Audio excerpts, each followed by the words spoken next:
remain. I am also the County Prison Commander, Kisii. I want to say that we are well prepared. We prepared our candidates well for the forthcoming KCPE exams. We have 19 candidates registered and ready to sit for the exams.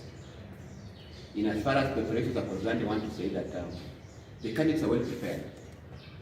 They have been taken through the entire syllabus, and as the management, I want to believe that they are going to perform well. Mimi nimefungwa kwa kuingia kwa hii masomo.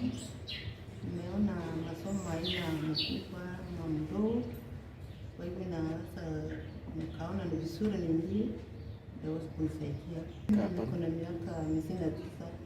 Niweza kuona ya kwamba wengine walikuwa wanafanya hapa wakipita, baada ya kupita walikuwa wanawaajiriwa wengine, nami nikaona katika hiyo hali ndaweza kuwa wa kusoma, hata nikaweza kuwa kuangalia ile area ambayo sikuwa nimeruhusu, nikaweza kuwa wa kufanya vyema ili nami at least niwe mmoja wao wa wale ambao watakao toka nje wakiwa ni watu wazuri ambao wametakika.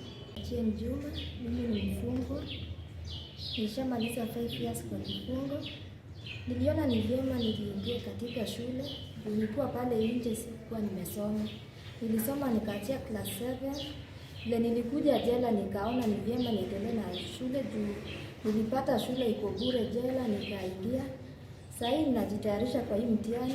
Tuko ready, tumeprepare.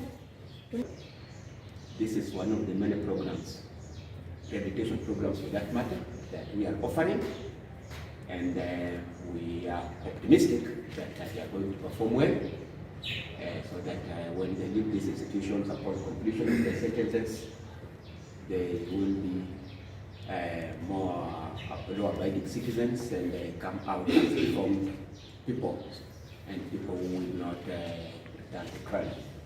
In as far as the challenges are concerned, the challenges are there.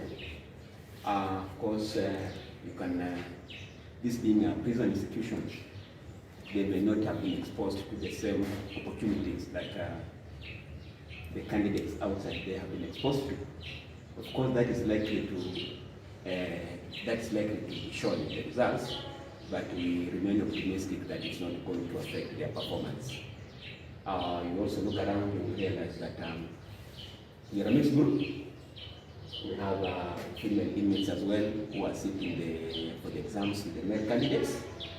And of course that may not be a challenge, but we hope it's an opportunity for them to prove that they also have a chance to show the rest of the country that indeed rehabilitation is taking place in prison. And as I want to say thank you.